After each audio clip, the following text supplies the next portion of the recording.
Hello everybody, and welcome back to Steven's Fight Show. Alright, so we are back in action after not uploading for how many weeks? I am now back. I am excited to bring you guys all of the great content once again. And starting off, Misfits 007 just took place a few days ago from the time of this recording, and everything was a blast until the main event. KSI just had a fight against pro boxer Joe Fournier, and the ending was an absolute mess. It was one of the worst possible outcomes of this fight, but before we speak on that, let's backtrack prior to this fight. So just in case you've been living under a rock, let me fill you in on everything that has led up to this exact moment. KSI had a first round KO victory against Face Temper at Misfits 004, and he was looking for an opponent to increase his level of competition. KSI and Joe Fournier faced off and verbally agreed to step into the ring and face each other. Joe Fournier is a 9-0 professional licensed boxer and formerly held the WBA light heavyweight title. He has a good amount of experience in this sport and has been around guys like David Haye. So his credentials as a pro boxer sounds legit from the outside looking in. However,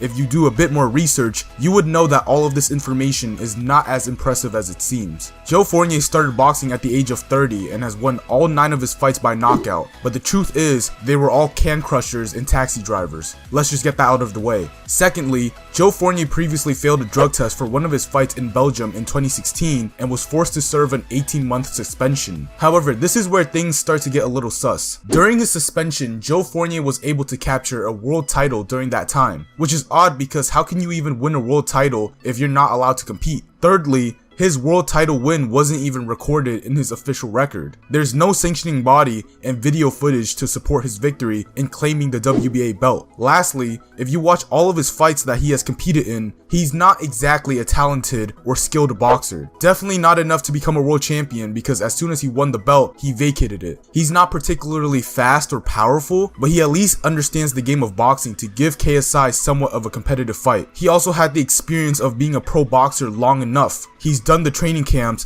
gone through numerous weight cuts, and sparred against pro boxers. So now that we know what Joe Fournier is all about, let's look back at the matchup between him and KSI. So we've established that Joe Fournier is a traditional boxer who understands the fundamentals but doesn't have great skills. Meanwhile, KSI on the other hand has an unorthodox style of boxing. Now, do not get it twisted because I see this online all over social media and it pisses me off. There's this constant narrative that KSI doesn't know how to box or all he does is swing wildly. And if that is you, my friend, you know nothing about what you're talking about. When I mention unorthodox, I mean that his style is different or interesting. It's not the typical style of a conventional boxer. You know, he trains out of London Shoot Fighters. It's an MMA based gym that also trains boxers. MVP Michael Venom Page trains out of that gym, and you can see that KSI draws a lot of inspiration from his style from MVP. He now has a new revamped style where he's bouncing on his toes in a side stance. He'll explode in and out with single punches, he'll create angles, throw feints, and then occasionally he'll switch to having a normal boxing guard. It's almost like he's a karate boxer mixed with being a combination puncher. That's who KSI is, that's his style. But the point is, even though it's not traditional, these are qualities of a strategic fighter. It's not like he's going out there and just street brawling with no setup. He's way past the Logan Paul fight, he's improved tremendously, and the technique that he is displaying isn't even bad. People just see him throw an overhand right, and they're so quick to say that he can't box, when literally the overhand right is the least technical punch in boxing. What about his jabs,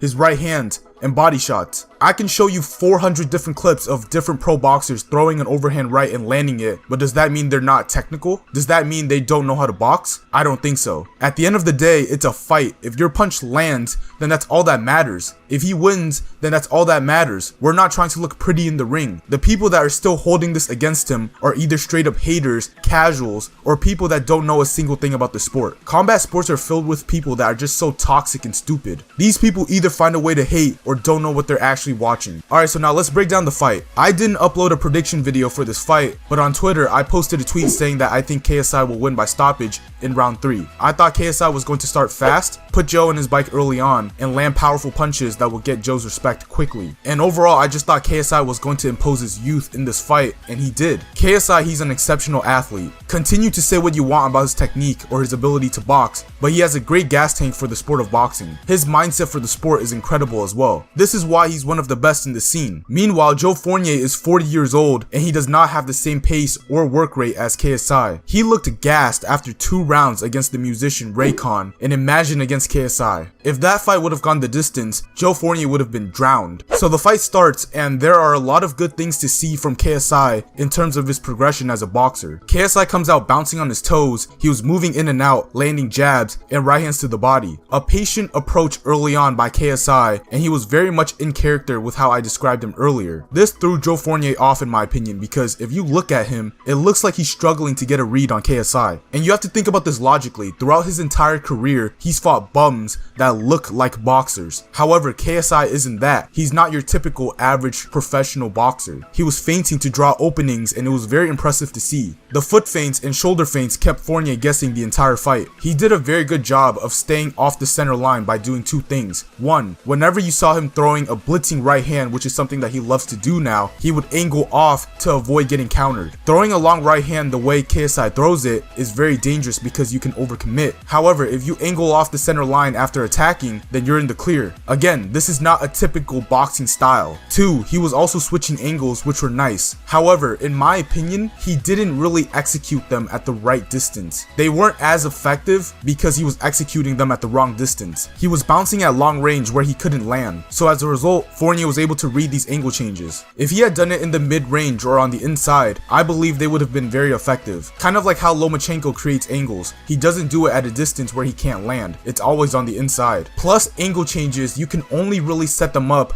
if you're setting them up by throwing punches, or you're defending against a punch and you're using that momentum to create an angle change. KSI was also very sneaky with his shot selection as well. There was a moment when he switched angles to try to land an uppercut on the inside. It happened early during the fight as well when he closed the distance and threw an uppercut instead of a right hand. It was the right idea and it almost paid off. He was also doing less chasing around the ring and instead he was able to cut off the ring better. He has a quick jab and the way he was trying to land the right hand over the top of Fournier's jab was amazing as well. Defensively, he was moving his head, he was controlling distance, his hands were in the right place, and he was catching punches as well. I mean, overall, he made some great reads and everything he was doing it for a reason. He's finally thinking in the ring and that's a great sign if you're a KSI fan. Definitely something a street brawler wouldn't do, I'll tell you that. Joe was throwing a few jabs, but he didn't land anything significant. It didn't look like he was eager to engage with KSI early on and was just content to stay on the back foot. It looked like he was banking on KSI to make a mistake so he can unload a flurry of punches that would catch KSI by surprise. Overall, KSI controlled the pace and the tempo of that first round. In the second round, Joe started the round better. He caught KSI with a couple of jabs when he was coming in, and he was getting the timing down better. He was also able to land some right hands, but this is where the fight changed in my opinion. Joe's key to victory, in my opinion, was to put KSI on the back foot. We have not seen anybody put KSI on the back foot and take advantage of it since the Logan Paul 1 fight. How long ago was that? That was literally 2018. We're in 2023 now. When Joe landed a left hook right hand and KSI wasn't phased, I knew the fight was over for Joe. He didn't even follow up with combos to try to maximize his opportunity, and instead he would let his opportunity slip and he was back to being the nail and KSI was the hammer. So since KSI was investing in the right hand to the body, that opened up opportunities to land the overhand right over the top. In the first round, he tried it, but he needed to get the distance right and continue to set it up. And notice whenever he decided to throw an overhand right, pay attention to the shots that he was throwing before the overhand. What were they? Oh yeah, that's right, the right hand to the body. He was able to land it in the second round, and it happened the exact same way. Joe was not addressing any of those body shots in the first round. So when KSI missed it for the first time, because Joe finally did something about it by stepping back, that was the cue for him to throw the overhand. Joe's reaction to getting hit by KSI was not a good sign. The way he immediately backpedals in a straight line, and his face just told you everything you needed to know. However, the most unfortunate thing occurred right after that sequence, because Joe decides to throw a right hand and ends up in a clinch situation with KSI. As they separated, KSI throws a short right hook that misses, but it knocked him out. Can you believe that? Can you believe that KSI's punch was so powerful that the win knocked out Joe Fournier? This is why KSI is amazing. This is why KSI is the best. Nah, I'm playing. Joe Fournier literally runs into KSI's elbow and he was knocked out cold. Initially, everyone is celebrating thinking it was a clean knockout, but the replay clearly shows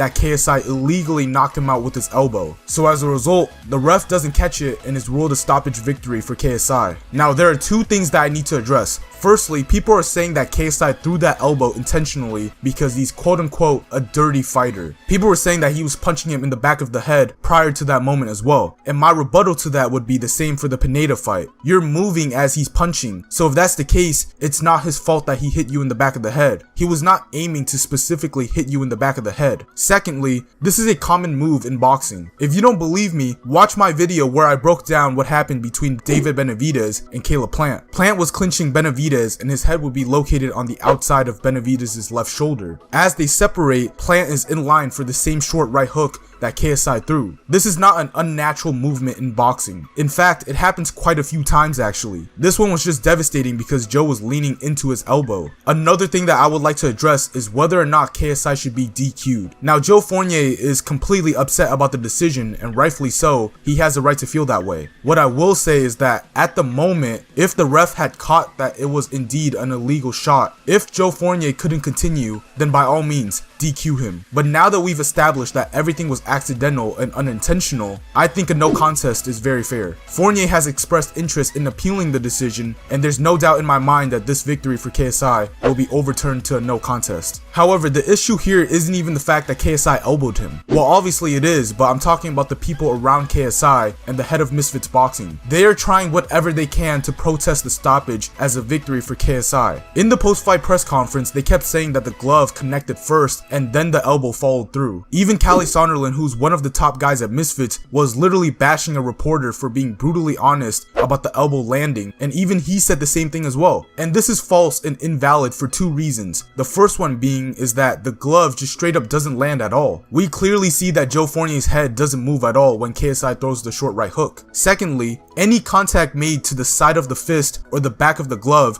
is not allowed in boxing. You're not allowed to punch with that part of the glove. So overall, there's no way you can defend this stoppage in favor of KSI. And it's terrible because his fans are literally trying to defend the finish on Twitter as we're speaking right now, when it's clear as day that he elbowed him. KSI has now addressed the whole situation and he has admitted to elbowing Joe Fournier, but in the moment it just seems like KSI and Misfits are trying to cover up the incident, and all they needed to do was be real and come clean to save their reputation and integrity. I just wish it was a clean KO because in real time, oh my god, I had a crazy reaction. The way Joe Fournier was just slumped on the ground was insane. The performance was on its way to being KSI's sharpest performance yet, and it was ruined by the finish. So now the question is, where do we go from here? Do we need to do a rematch, or should we just move on? In my opinion, there is no need for a rematch. This fight was not close at all. KSI was in control and very dominant from the moment the bell rang to the point of the finish. Joe Fournier had very little success against KSI. Granted, the fight was only in the beginning stages, but I didn't understand the game plan for Fournier. I genuinely think he was not ready to face somebody like KSI. When KSI landed early, I think he was shook from that moment on. There's no argument for that fight even being competitive, and plus, no one wants to see this fight again. But the only way I see a rematch happening is if the PBA rules the fight being a DQ loss for KSI. If that happens, I think KSI will get frustrated and possibly demand a rematch just to make things right. It's all on him and his ego for the rematch to happen. But if it's a no contest, then move on from it and look straight towards Tommy Fury. KSI has no time to waste. He's on a timeline where he wants to fight guys like Tommy Fury, Jake Paul, Sal Poppy, or anyone else that he wants to fight in the next 6 to 8 months. A Fournier rematch would slow down the momentum of his plan. Plus, the Tommy fight would be huge, especially in the UK. Both guys are very well known there and they could put on a massive show. KSI puts up great pay-per-view numbers, and Tommy's on top of the world right now after beating Jake Paul. A fight between them would be brilliant for the crossover boxing space. A lot of people believe KSI isn't ready to fight someone like Tommy Fury, especially seeing how Jake performed against Tommy Fury. And that's valid because Tommy did show the levels between him and Jake Paul. However, styles make fights, remember that. There's a reason why boxing math doesn't always work. There are things that KSI does better than Jake Paul that can benefit him in the fight against Tommy Fury. Tommy Fury will also fight against a style that he probably hasn't seen before as well. The element of surprise is very powerful in combat sports. sports, and we could just see something like that in this fight. And as for Joe Fournier, just retire, dog. He's 40 years old and he couldn't even hold his own against KSI. Who's he gonna fight in the scene? No one, so just hang it up and chill in your nightclubs, because there's no point in him continuing to box at this stage in his career. And that is it, guys. Thank you guys so much for listening to what I have to say, and let me know, were you impressed by KSI's performance minus the elbow? How do you feel about a fight between KSI and Tommy Fury? Drop a comment and let me know in the comment section down below. Now, if you guys enjoy content that is related to combat sports, please drop a like on this video and subscribe to my YouTube channel down below. That would be greatly appreciated. Please follow me on my Twitter. I post a lot of tweets about fights, fight news, fight content, and anything relating about boxing, MMA, the list goes on. And other than that, it's been Steven, signing out. Peace!